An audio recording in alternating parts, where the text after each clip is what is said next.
Welcome to time 24/7. ఈ వీడియోలో IPL match number 72 review చూద్దాం. Rajasthan Royals, Sunrisers Hyderabad ఈ రెండు జట్లు తలపడ్డాయి. సన్ రైజర్స్ హైదరాబాద్ జట్టు ఎలిమినేట్ అయిపోయింది. రాజస్థాన్ రాయల్స్ నెక్స్ట్ లెవెల్కి వెళ్ళింది. అంటే క్వాలిఫైర్ 2 మ్యాచ్ ఆడే అవకాశం రాజస్థాన్ రాయల్స్ దక్కించుకుంది. మొట్టమొదటిగా బ్యాటింగ్ చేసినటువంటి మ్యాచ్లో మొదటి బ్యాటింగ్ చేసినటువంటి రాజస్థాన్ రాయల్స్ 8 వికెట్లు కోల్పోయి 243 రన్స్ చేసింది. వేరాజ్ ఈ భారీ టార్గెట్ని ఛేదించలేక సన్ రైజర్స్ హైదరాబాద్ కనీసం 200 పరుగులు కూడా చేయలేక చాప్ చుట్టేసింది, చితికిలు పడింది. 196 పరుగులకి అవుట్ అయింది. మొత్తం మీద 72 రన్స్ తేడాతో మనకి రాజస్థాన్ రాయల్స్ జట్టు విజయం సాధించింది 47 రన్స్ తేడాతో. అలాగే ఇప్పుడు ఈ మ్యాచ్లో చూసుకున్నట్లయితే Suryavanshi, Rajasthan Royals opening batsmen Suryavanshi beginning నుంచే చెలరేగి ఆడిన తర్వాత సిక్సర్ల వర్షం కురిపించాడు. ఇక ఇంకొక బాల్ కరెక్ట్గా ఆడితే సెంచరీ అయిపోతుంది అనుకున్న క్రమంలో మిస్ అయ్యాడు. క్యాచ్ రూపంలో వెనుదిరగాల్సి వచ్చింది. 97 రన్స్ వద్ద అవుట్ అయ్యాడు. కేవలం 29 బాల్స్లోనే సెంచరీ సాధించి క్రికెట్ ప్రపంచాన్ని అంతా కూడా తన వైపు మరోసారి తిప్పుకున్నాడు. జస్ట్ 15 సంవత్సరాల ఈ కుర్రాడు ఆ విధంగా విస్ఫోటనం సృష్టిస్తుంటే మొత్తం క్రికెట్ ప్రపంచం అంతా, క్రికెట్ అభిమానులంతా కూడా అలాగ చూస్తూ ఉండిపోవాల్సి వచ్చింది. ఒక్కసారిగా ఎప్పుడైతే సూర్యవంశీ అవుట్ అయ్యాడో ఒక సునామీ వచ్చి ఆగింది అన్నట్టుగా మొత్తం ఇన్నింగ్స్ అంతా ఆగింది, స్లో అయిపోయింది అక్కడి నుంచి. తర్వాత మనకి జైస్వాల్ ఉన్నప్పటికీ కూడా, జైస్వాల్, జురెల్ వీళ్ళంతా ఉన్నప్పటికీ కూడా పరాగ్ ఉండేటప్పుడు సూర్యవంశీ ఉండేటప్పుడు స్ట్రైక్ రేట్ ఏ విధంగా ఉంది, ఓవర్కి ఒక 15 చొప్పున లాగించుకొని వెళ్ళిపోయారు. ఆ పవర్ ప్లేలో ఎక్స్ట్రాడినరీగా ఆడారు, పవర్ ప్లే అయిన తర్వాత కూడా ఎక్స్ట్రాడినరీగా ఆడారు. సో అలాగా సూర్యవంశీ 97 దగ్గర అవుట్ అయ్యేసరికి చాలామంది బాధపడ్డారు. మన సన్ రైజర్స్ హైదరాబాద్ జట్టులో ఉన్నటువంటి సభ్యులు కొంతమంది సూర్యవంశీ దగ్గరికి వచ్చి ఓదార్చారు కూడా. అక్కడ ఆ 97 రన్స్ వద్ద అవుట్ అవ్వడం అంటే ఒక బ్యాట్స్మెన్కి చాలా బాధాకరంగా ఉంటుంది. అంత బాధను అనుభవించాడు సూర్యవంశీ. అంత ఎక్స్ట్రాడినరీగా సన్ రైజర్స్ హైదరాబాద్ బౌలర్ని బాగా బాధ పెట్టాడు, చితక్కొట్టాడు. అయినప్పటికీ కూడా వాళ్ళు వచ్చి తనను అభినందించారు అంత ఎక్స్ట్రాడినరీగా బ్యాటింగ్ చేసినందుకు. సెంచరీ పూర్తయి ఉంటే మాత్రం మరో విధంగా ఉండేది, ఈ సెలబ్రేషన్స్ మరో రేంజ్లో ఉండేవి. కానీ దేవుడు ఆ విధంగా రాసిపెట్టాడు. 97 రన్స్ వద్దే సూర్యవంశీ వెనుదిరిగాడు. ఆ తర్వాత వచ్చిన ధ్రువ్ జురెల్ కూడా బ్యాట్ జులిపించాడు. జస్ట్ 21 బాల్స్లోనే 50 రన్స్ చేశాడు. సూర్యవంశీ లేని లోటుని తీరుస్తున్నాడు అనుకున్న క్రమంలో కరెక్ట్గా 50 రన్స్ అయ్యే క్రమంలో అవుట్ అయ్యాడు జురెల్.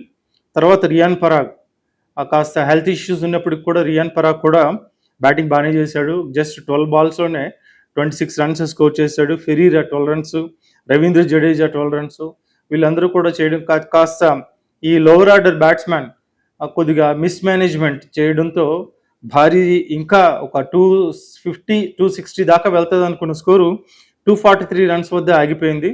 లాస్ట్లో రన్అట్లు కూడా ఒక రెండు రన్అట్లు అయ్యాయి.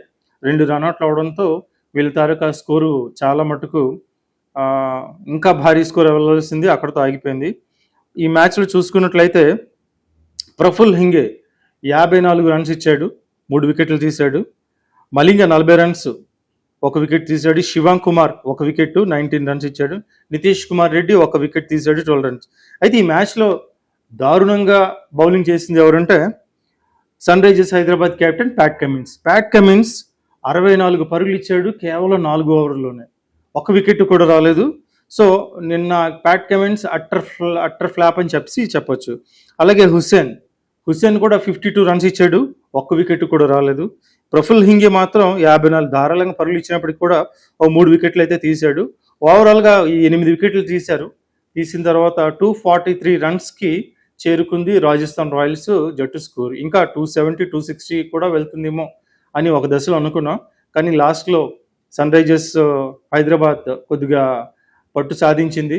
బౌలింగ్ కొద్దిగా కట్టుదిట్టంగా వేయడంతో మరీ 250 దాటకుండా 240 వద్దే రాజస్థాన్ రాయల్స్ తాలూకా జట్టు స్కోర్ ఆగింది.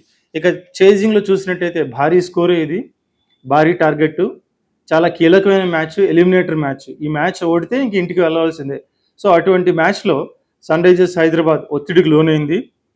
ఫస్ట్ బాల్ కొద్దిగా కరెక్ట్గా ఆడలేదు అభిషేక్ శర్మ. సెకండ్ బాల్కే అవుట్ అయ్యాడు, కీపర్కి క్యాచ్ ఇచ్చి డక్అవుట్ అయ్యాడు. ట్రావిస్ హెడ్ కూడా కొద్దిగా తడబాటుగా లోనవుతున్నాడు ఈ సీజన్ అంతా కూడా. ఈ మ్యాచ్లో కీలకమైన ఈ ఎలిమినేటర్ మ్యాచ్లో కూడా తడబడ్డాడు. 17 రన్స్కి అవుట్ అయ్యాడు. ఇషాన్ కిషన్ జస్ట్ 33 రన్స్ చేశాడు. ఇషాన్ కిషన్ కూడా అవుట్ అయ్యాడు. సో వీళ్ళంతా కూడా టకటక అవుట్ అవడంతో ఈ రాజస్థాన్ రాయల్స్ పట్టు బిగించింది. క్లాసన్ కూడా కొద్దిగా షాట్ కొద్దిగా డిఫరెంట్ షాట్ ఆడడానికి ప్రయత్నించాడు. యష్ పంజాక్ అవుట్ అయ్యాడు ఎల్బిడబ్ల్యూ రూపంలో. నితీష్ కుమార్ రెడ్డి కూడా 38 రన్స్. యాక్చువల్గా క్లాసన్, నితీష్ కుమార్ రెడ్డి చాలా విలువైన భాగస్వామ్యాలు ఈ సీజన్లోనే చాలా నిలబడి చివరి వరకు నిలబడి మంచి స్కోర్ అందించారు జట్టుకి. ఈ మ్యాచ్లో మాత్రం పర్టికులర్గా క్లాసన్ కొద్దిగా త్వరగా అవుట్ అయ్యాడు. అవుట్ అవడంతో నితీష్ కుమార్కి సరైన పాఠాలు లేకపోయాడు. నితీష్ కుమార్ రెడ్డి కూడా 38 రన్స్ వేశాడు. ఇలాగ వీళ్ళందరూ కూడా 33, 18, 38, 35, 27 ఇలా చేసినప్పటికీ కూడా విజయానికి కావాల్సినటువంటి పరుగులు అయితే వీళ్ళకి రాలేదు. ప్యాట్ కమిన్స్ బ్యాట్తో కూడా విఫలమైంది. ప్యాట్ కమిన్స్ కూడా కొద్దిగా భారీ షాట్లు కొడతాడు. అలాగే భారీ షాట్ కొట్టడానికి ప్రయత్నించాడు. 6 లైన్ బౌండరీ లైన్ వద్ద క్యాచ్ పట్టుకోవడంతో ప్యాట్ కమిన్స్ ఒక పరుగుకి అవుట్ అయ్యాడు. అలాగే స్మరణ్ రవిచంద్రన్ అనేటువంటి బ్యాటర్ ఆ క్యాండిడేట్ని కూడా తీసుకొచ్చారు. జస్ట్ ఒక రన్ చేసి మాత్రమే అవుట్ అయ్యాడు. సో ఇది సన్ రైజర్స్ హైదరాబాద్ తాలూకా బ్యాటింగ్ ఆర్డర్ చూసినట్లయితే వీళ్ళు హైయెస్ట్ రన్స్ ఎవరిది అంటే నితీష్ కుమార్ రెడ్డి 38 రన్స్, తర్వాత హైయెస్ట్ 33 రన్స్ ఇషాన్ కిషన్. వీళ్ళు తప్ప ఇంత భారీ స్కోరు సాధించింది రాజస్థాన్ రాయల్స్.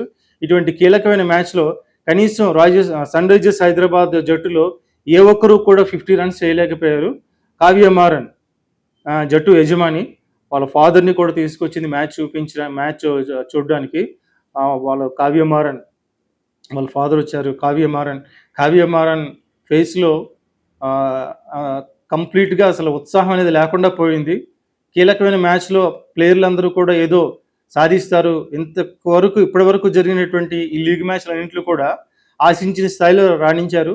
భారీ స్కోర్లు సాధించడం కానీ, చేజింగ్లు చేసి గెలిపించడం కానీ చాలా మెమొరబుల్ మ్యాచెస్ వీళ్ళకి సన్ రైజర్స్ హైదరాబాద్ జట్టు సాధించింది. అయినప్పటికీ కూడా ఫైనల్గా ఒక కీలకమైనటువంటి ఎలిమినేటర్ మ్యాచ్లో బ్యాటర్లు అందరూ కూడా ఒత్తిడిలోనే ఏ ఒక్కరు కూడా నిలబడలేకపోయారు.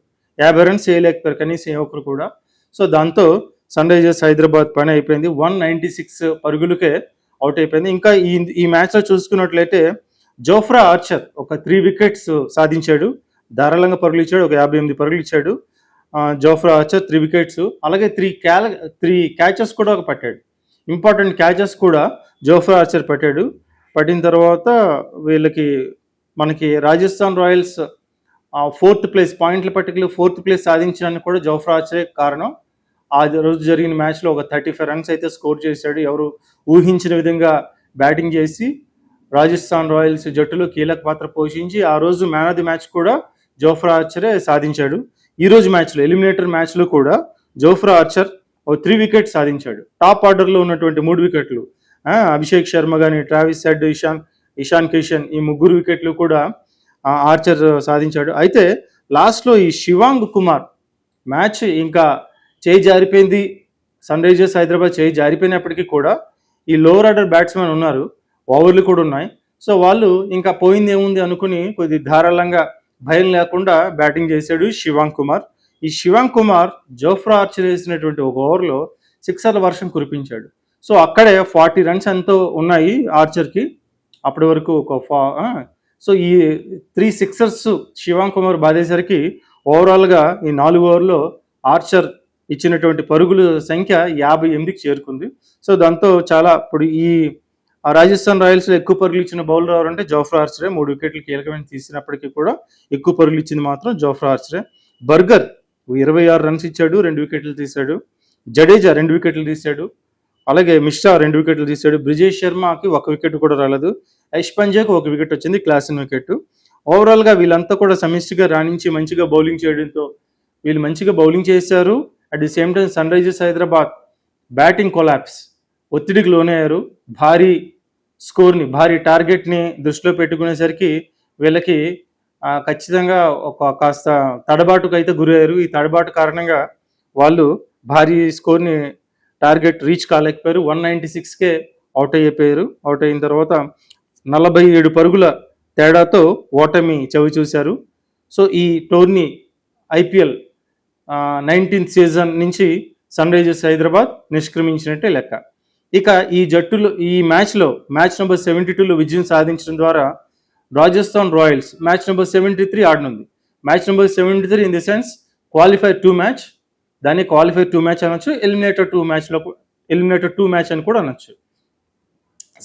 మ్యాచ్ నెంబర్ 73లో ఏ జట్టు అయితే గెలుస్తుందో ఆ జట్టు నేరుగా ఫైనల్కి వెళ్తుంది. ఆల్రెడీ ఆర్సీబీ జట్టు ఫైనల్కి వెళ్ళింది. ఇప్పుడు మిగిలిన ఆ క్వాలిఫైర్ 2 ఆడేటువంటి జట్లు ఏంటంటే ఆ గుజరాత్ టైటన్స్. క్వాలిఫైర్ 1 మ్యాచ్లో ఓడినటువంటి గుజరాత్ టైటన్స్, ఎలిమినేటర్ మ్యాచ్లో గెలిచినటువంటి రాజస్థాన్ రాయల్స్, ఈ 2 జట్లు కూడా క్వాలిఫైర్ 2 మ్యాచ్ ఆడతాయి. మే 29న క్వాలిఫైర్ 2 మ్యాచ్ ఆడతాయి. ఏదో ఒక జట్టు ఫైనల్కి చేరుకోనుంది. ఆ జట్టు మే 31న ఆర్సీబీతో ఫైనల్ ఆడే అవకాశాలు అయితే ఉన్నాయి. సో గుజరాత్ టైటన్స్ గెలుస్తుందా లేకపోతే రాజస్థాన్ రాయల్స్ జట్టు గెలుస్తుందా అనేటువంటిది రేపు రాత్రికల్లా మనకు తెలియనుంది. ఎందుకంటే 2 జట్లు కూడా, ఒక జట్టు అయితే గెలిచిన ఉత్సాహంతో ఉంది, 2 జట్టు అయితే రాజస్థాన్ రాయల్స్ గెలిచిన ఉత్సాహంతో ఉంది. అదే వెన్యూలో చండీగఢ్లోనే ఎలిమినేటర్ 2 మ్యాచ్ కూడా జరగనుంది. జస్ట్ ఒక రోజే గ్యాప్. అలా అదేవిధంగా మరో విధంగా చూసినట్లయితే గుజరాత్ టైటన్స్ ఆల్రెడీ 2 రోజుల క్రితం ఒక మ్యాచ్ ఆడింది. కాస్త వాళ్ళకి రిలాక్స్ అవడానికి టైం దొరికింది.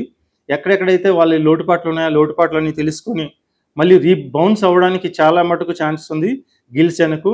ఎందుకంటే గుజరాత్ టైటన్స్లో మంచి బౌలర్స్ ఉన్నారు, బౌలర్లే ప్రధాన ఆయుధం. ఆ బౌలర్లంతా కూడా ఆర్సీబీ జట్టుతో జరిగిన మ్యాచ్లో క్వాలిఫైర్ 1 మ్యాచ్లో తేలిపోయారు. దాంతో కంప్లీట్గా కొలాప్స్ అయ్యి దారుణంగా ఓటమి చిత్తుగా ఓడిపోయారు గుజరాత్ టైటన్స్. వాళ్ళంతా కూడా తమ లోపాలను మళ్ళీ సవరించుకొని క్వాలిఫైర్ 2 మ్యాచ్లో బలంగా ఆడే అవకాశాలు అయితే కనిపిస్తున్నాయి. ఎందుకంటే వాళ్ళ బౌలింగ్ యూనిట్ చాలా బాగుంది. సిరాజ్ కానీ, రబడా కానీ, జాసన్ హోల్డర్, ప్రసిద్ధి కృష్ణ, మనకి రషీద్ ఖాన్, వీళ్ళంతా వాషింగ్టన్ సుందర్ కూడా బౌలింగ్ చేయగలుగుతాడు. లాస్ట్ మ్యాచ్లో వాషింగ్టన్ సుందర్ తాలూకా సేవలు వినియోగించుకోలేదు, ఓన్లీ బ్యాటర్గానే అతన్ని వాడుతున్నారు. కానీ బౌలింగ్ చేసే క్యాపబిలిటీ ఉన్నప్పటికీ కూడా జక్రూలి అనేటువంటి వేరే ఒక బౌలర్ని తీసుకొచ్చి గుజరాత్ టైటన్స్ గిల్ ఆడించడం జరిగింది. అది ఫెయిల్ అయింది, అటర్ ఫ్లాప్ అయింది. సో ఆ విధంగా వాళ్ళ తాలూకు లోటుపాట్లన్నీ సవరించుకొని క్వాలిఫైర్ 2 మ్యాచ్లో మళ్ళీ బౌన్స్ అయ్యి మంచి పెర్ఫార్మెన్స్ ఇస్తారని మనం ఆశించవచ్చు. ఈ 2 మ్యాచ్లో క్వాలిఫైర్ 1 మ్యాచ్లో కానీ ఎలిమినేటర్ మ్యాచ్లో కానీ ఒక థ్రిల్లింగ్ మ్యాచ్ జరుగుతుంది. 2 జట్లు హోరాహోరీగా జరుగుతాయి, చివరి వరకు జరుగుతాయి అనేటువంటి ఆశించిన క్రికెట్ అభిమానులందరికీ కూడా నిరాశ ఎదురైంది. ఎందుకంటే క్వాలిఫైర్ 1 మ్యాచ్ కూడా 1 సైడ్ మ్యాచ్ అయిపోయింది. ఆర్సీబీ జట్టు కంప్లీట్ డామినేషన్ కనిపించింది. అలాగే ఎలిమినేటర్ మ్యాచ్లో కూడా సన్ రైజర్స్ హైదరాబాద్ చేతులు ఎత్తేయడంతో థ్రిల్లింగ్ లాస్ట్ ఓవర్ వరకు లాస్ట్ బాల్ థ్రిల్లర్ అని కానీ లాస్ట్ ఓవర్ థ్రిల్లర్ అని కానీ మనం లీగ్ స్టేజ్లో కొన్ని మ్యాచ్లు చూసాం. షేర్ చేయండి, లైక్ చేయండి, సబ్స్క్రైబ్ చేయండి. మరిన్ని వీడియోల కోసం బెల్ సింబల్ పై క్లిక్ చేయండి.